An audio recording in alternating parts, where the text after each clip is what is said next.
ರೇವಣ್ಣ ವಿರುದ್ಧ ಸಲಿಂಗಕಾಮ ಪ್ರಕರಣಕ್ಕೆ ಸಂಬಂಧಪಟ್ಟಂತೆ ಸೋಮವಾರಕ್ಕೆ ಸೂರಜ್ ಸಿಐಡಿ ಕಸ್ಟಡಿ ಅಂತ್ಯವಾಗಲಿದೆ. ಹೀಗಾಗಿ ಇನ್ನು ಹೊಳೆ ನರಸೀಪುರಕ್ಕೆ ಕರೆದೊಯ್ದು ಸ್ಥಳ ಮಹಜರು ಮಾಡುವ ಸಾಧ್ಯತೆ ಇದೆಯಾ ಕಾದು ನೋಡಬೇಕು. ನಿನ್ನೆ ಅಷ್ಟೇ ವೈದ್ಯಕೀಯ ಪರೀಕ್ಷೆಯನ್ನ ಸಿಐಡಿ ಅಧಿಕಾರಿಗಳು ಮುಗಿಸಿದ್ದಾರೆ. ಇನ್ನು ಮಹಜರು ನಡೆಸಿ ಕೃತ್ಯದ ಸಮಯದಲ್ಲಿ ಬಳಸಿದಂತಹ ಬಟ್ಟೆಗಳ ರಿಕವರಿಗೆ ಸಿಐಡಿ ಅಧಿಕಾರಿಗಳು ಮುಂದಾಗಿದ್ದಾರೆ. ಇವತ್ತು ಕರೆದುಕೊಂಡು ಹೋಗ್ತಾರಾ ಇಲ್ವಾ ಅನ್ನೋದು ಪ್ರಶ್ನೆಯಾಗಿದೆ, ಕಾದು ನೋಡಬೇಕು.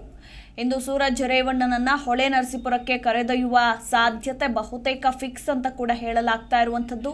ಒಂದು ಕಡೆ ನಿನ್ನೆ ಅಷ್ಟೇ ವೈದ್ಯಕೀಯ ಪರೀಕ್ಷೆಯನ್ನ ಕೂಡ ಮುಗಿಸಿದ್ದಾರೆ ಸಿಐಡಿ ಅಧಿಕಾರಿಗಳು. ನ್ಯಾಯಾಧೀಶರ ಸಮ್ಮುಖದಲ್ಲಿ ಬ್ಲಡ್ ಸ್ಯಾಂಪಲ್ ತೆಗೆದು ಡಿಎನ್ಎ ಪರೀಕ್ಷೆಗೂ ಕೂಡ ಪೊಲೀಸರು ಕಳಿಸಿದ್ದಾರೆ. ಇನ್ನು ಸ್ಥಳ ಮಹಜರು ನಡೆಸಿ ಕೃತ್ಯದ ಸಮಯದಲ್ಲಿ ಸೂರಜ್ ಧರಿಸಿದ್ದಂತಹ ಬಟ್ಟೆಗಳನ್ನ ರಿಕವರಿ ಮಾಡಿಕೊಳ್ಳೋದು ಬಾಕಿ ಇದೆ. ಹೀಗಾಗಿ ಇವತ್ತು ಸೂರಜ್ ರೇವಣ್ಣನನ್ನ ಹೊಳೆ ನರಸೀಪುರಕ್ಕೆ ಕರೆದೊಯ್ಯುವ ಸಾಧ್ಯತೆ ಇದೆ. ಯಾಕಂದ್ರೆ ಸೋಮವಾರಕ್ಕೆ ಸೂರಜ್ ರೇವಣ್ಣ ಸಿಐಡಿ ಕಸ್ಟಡಿ ಅಂತ್ಯವಾಗುತ್ತೆ. ಹೀಗಾಗಿ ಇಷ್ಟರಲ್ಲಿ ಸ್ಥಳ ಮಹಜರು ಮುಗಿಸಬೇಕು. ಇವತ್ತು ಹೊಳೆ ನರಸೀಪುರಕ್ಕೆ ಕರೆದೊಯ್ಯುವ ಎಲ್ಲಾ ಸಾಧ್ಯತೆಗಳಿದೆ ಅನ್ನೋದರ ಕುರಿತಾಗಿ ಮಾಹಿತಿ ಇರುವಂತದ್ದು, ಕಾದು ನೋಡಬೇಕು.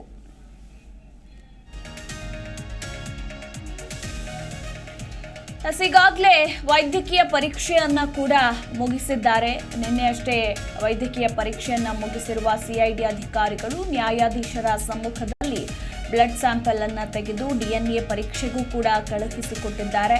ಇನ್ನು ಸ್ಥಳ ಮಹಜರು ಒಂದೇ ಬಾಕಿ ಉಳಿದುಕೊಂಡಿರುವಂಥದ್ದು. ಹೀಗಾಗಿ ಇವತ್ತು ಸೂರಜ್ ರೇವಣ್ಣನನ್ನ ಹೊಳೆ ನರಸೀಪುರಕ್ಕೆ ಕರೆದೊಯ್ಯುವ ಸಾಧ್ಯತೆ ಇದೆ ಎನ್ನಲಾಗಿರುವಂಥದ್ದು. ಈ ಕುರಿತಾಗಿ ಹೆಚ್ಚಿನ ಮಾಹಿತಿ ಕೊಡ್ತಾರೆ ನಮ್ಮ ಪ್ರತಿನಿಧಿ ವಿಶ್ವನಾಥ್.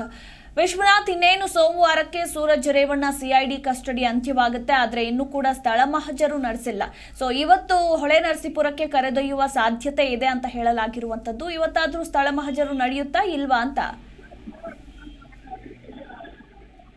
ಮಧು, ಈಗಾಗಲೇ ಅಸಹಜ ಲೈಂಗಿಕ ದೌರ್ಜನ್ಯ ಪ್ರಕರಣಕ್ಕೆ ಸಂಬಂಧಪಟ್ಟಂತೆ ಬಂಧನದಲ್ಲಿ ಇರುವಂತಹ ಸೂರಜ್ ರೇವಣ್ಣರನ್ನ ಇವತ್ತು ಹೊಳೆ ನರಸೀಪುರ ಅಂತಂದ್ರೆ ಈ ಸಂತ್ರಸ್ತನ ಮೇಲೆ ಆಗಿರುವಂತಹ ದೌರ್ಜನ್ಯ ಏನಿದೆ ಆ ದೌರ್ಜನ್ಯ ಆಗಿರುವಂತಹ ಸ್ಥಳಕ್ಕೆ ಕರೆದುಕೊಂಡು ಹೋಗಿ ಸ್ಥಳ ಮಹಜರು ಮಾಡುವಂತಹ ಕೆಲಸವನ್ನು ಕೂಡ ಅಧಿಕಾರಿಗಳು ಮಾಡ್ತಾರೆ. ಯಾಕಂತಂದ್ರೆ ಈ ಒಂದು ಪ್ರಕರಣದಲ್ಲಿ ಪ್ರಮುಖವಾಗಿ ಈ ಸಾಂದರ್ಭಿಕ ಸಾಕ್ಷ್ಯಗಳಾಗಿರಬಹುದು ಮತ್ತು ಲೈಂಗಿಕ ದೌರ್ಜನ್ಯವಾದಂತಹ ಸಂದರ್ಭದಲ್ಲಿ ಸಂತ್ರಸ್ತ ತೊಟ್ಟುಕೊಂಡಿರುವಂತಹ ಬಟ್ಟೆಗಳು ಮತ್ತು ಈ ಆರೋಪಿ ತೊಟ್ಟುಕೊಂಡಿರುವಂತಹ ಬಟ್ಟೆಗಳಾಗಿರ್ಬೋದು ಮತ್ತು ಈ ಕೂದಲಿನ ಸ್ಯಾಂಪಲ್ಗಳು, ಇನ್ನಿತರೆ ಎವಿಡೆನ್ಸ್ಗಳು ಕೂಡ ಇಂಪಾರ್ಟೆಂಟ್ ಆಗುತ್ತೆ. ಅದರಲ್ಲೂ ಕೂಡ ಇಲ್ಲಿ ಪ್ರಮುಖವಾಗಿ ಏನಾದರೂ ಸಿಸಿಟಿವಿ ವಿಡಿಯೋಗಳಾಗಿರಬಹುದು ಮತ್ತು ಇನ್ನೂ ಕೆಲವೊಂದು ಟೆಕ್ನಿಕಲ್ ಎವಿಡೆನ್ಸ್ ಗಳ ಆಧಾರದ ಮೇಲೆ ಮತ್ತು ಟವರ್ ಡಂಪ್ ಆಧಾರದ ಮೇಲೆ ಇನ್ನೂ ಈ ಇಬ್ಬರು ಇದ್ದಂತಹ ಟೈಮಿಂಗ್ ನ ಮ್ಯಾಚ್ ಮಾಡೋದಕ್ಕೂ ಕೂಡ ಕೆಲವೊಂದು ಟೆಕ್ನಿಕಲ್ ಎವಿಡೆನ್ಸ್ ಗಳ ಆಧಾರದ ಮೇಲೆ ಮೊಬೈಲ್ ಪರಿಶೀಲನೆ ಆಗಿರ್ಬೋದು, ಟವರ್ ಡಂಪ್ ಆಧಾರದ ಮೇಲೆ ಈ ರೀತಿಯಾದಂತಹ ಪ್ರಕ್ರಿಯೆಗಳಿಗೂ ಕೂಡ ಅಧಿಕಾರಿಗಳು ಮುಂದಾಗ್ತಾರೆ. ಇದರಲ್ಲಿ ಪ್ರಮುಖವಾಗಿ ಸ್ಥಳ ಮಹಜರನ್ನ ಮಾಡಿ ಇದೇ ಸ್ಥಳದಲ್ಲಿ ಕೃತ್ಯ ಎಸಗಿದ್ರು ಅನ್ನೋ ಒಂದು ನಿಟ್ಟಿನಲ್ಲೂ ಕೂಡ ಕೆಲವೊಂದು ಹೇಳಿಕೆಗಳನ್ನ ದಾಖಲು ಮಾಡಿಕೊಂಡು ವಿಡಿಯೋವನ್ನು ಕೂಡ ಮಾಡಿಕೊಳ್ಳಲಾಗುತ್ತೆ. ಇದಕ್ಕಾಗಿ ಇವತ್ತು ಆ ಸೂರಜ್ ರೇವಣ್ಣನ ಹೊಳೆ ನರಸೀಪುರಕ್ಕೆ ಕರೆದುಕೊಂಡು ಹೋಗಿ ಸ್ಥಳ ಮಹಜರು ಮಾಡುವಂತಹ ಪ್ರಕ್ರಿಯೆ ಕೂಡ ಇನ್ನೂ ಕೂಡ ಬಾಕಿ ಇದೆ. ಇವತ್ತು ಕರ್ಕೊಂಡು ಹೋಗುವಂತಹ ಸಾಧ್ಯತೆ ಕೂಡ ಇರುವಂತದ್ದು.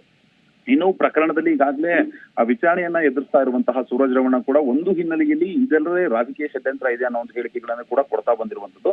ಅಣ್ಣ ತಮ್ಮ ಇಬ್ಬರದು ಕೂಡ ಬೇರೆ ಬೇರೆ ಪ್ರಕರಣ ಆದ್ರೂ ಕೂಡ ಒಂದೇ ತರನಾದ ಹೇಳಿಕೆಗಳ ಕೂಡ ಬರ್ತಾ ಇರುವಂತದ್ದು. ಆದ್ರೆ ಪೊಲೀಸರು ಈ ಒಂದು ಪ್ರಕರಣವನ್ನ ಈಗಾಗಲೇ ಆ ಸಿಐಡಿ ಅಧಿಕಾರಿಗಳು ಕೂಡ ತಮ್ಮದೇ ಸ್ಟೈಲ್ ನಲ್ಲಿ ಸೂರಜ್ ರೇವಣ್ಣರನ್ನ ವಿಚಾರಣೆ ನಡೆಸ್ತಾ ಇದ್ದಾನೆ ಅಂತ ಹೇಳಲಾಗ್ತಾ ಇದೆ. ಒಂದು ಕಡೆ ಅವರ ಮೆಡಿಕಲ್ ಟೆಸ್ಟ್ ಆಗಿರ್ಬೋದು, ಡಿಎನ್ಎ ಟೆಸ್ಟ್ ಆಗಿರ್ಬೋದು, ಎಲ್ಲವೂ ಕೂಡ ಕಂಪ್ಲೀಟ್ ಆಗಿದೆ. ಮುಂದಿನ ದಿನಮಾನಗಳಲ್ಲಿ ಇದಕ್ಕೆ ಸಾಕ್ಷ್ಯಾಧಾರಗಳನ್ನ ಕಂಡುಕೊಳ್ಳುವಂತಹ ಈ ಪ್ರಕರಣಕ್ಕೆ ಸಂಬಂಧಪಟ್ಟಂತೆ ಸಾಕ್ಷ್ಯಾಧಾರಗಳನ್ನು ಕಂಡುಕೊಂಡು ತಪ್ಪಿತಸ್ಥರಿಗೆ ಶಿಕ್ಷೆ ಕೊಡಿಸುವಂತಹ ನಿಟ್ಟಿನಲ್ಲಿ ಅಧಿಕಾರಿಗಳು ಕೆಲಸ ಮಾಡ್ತಾ ಇರುವಂತದ್ದು. ಒಟ್ಟಾರೆಯಾಗಿ ಇವತ್ತು ಮಧ್ಯಾಹ್ನದ ಒಳಗೆ ಸೂರಜ್ ರೇವಣ್ಣನನ್ನ ಹೊಳೆ ನರಸೀಪುರಕ್ಕೆ ಕರೆದುಕೊಂಡು ಹೋಗಿ ಸ್ಥಳ ಮಹಜರು ಮಾಡುವಂತಹ ಕೆಲಸಗಳನ್ನ ಅಧಿಕಾರಿಗಳು ಮಾಡುವಂತಹ ಸಾಧ್ಯತೆ ಕೂಡ ಇರುವಂತದ್ದು. ಮಧು, ಥ್ಯಾಂಕ್ ಯು ವಿಶ್ವನಾಥ್ ನಿಮ್ಮೆಲ್ಲ ಮಾಹಿತಿಗಾಗಿ.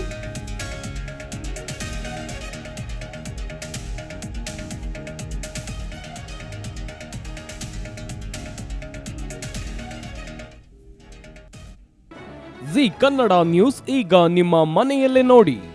ಎಲ್ಲ ಕೇಬಲ್ಗಳಲ್ಲಿ ಈಗ ಲಭ್ಯ. Sun Direct 292, Jio TV 1334, U digital 162, city cable 51, GTPL 17, Abhishek cables 821, rock line telecommunication 51, Shri Basaveshwara number 60, Vinayaka digital number 53, in digital number 896ರಲ್ಲಿ ನಿಮ್ಮಿಸ್ತದ ಜಿ ಕನ್ನಡ ನ್ಯೂಸ್ ನೋಡಿ ಆನಂದಿಸಿ.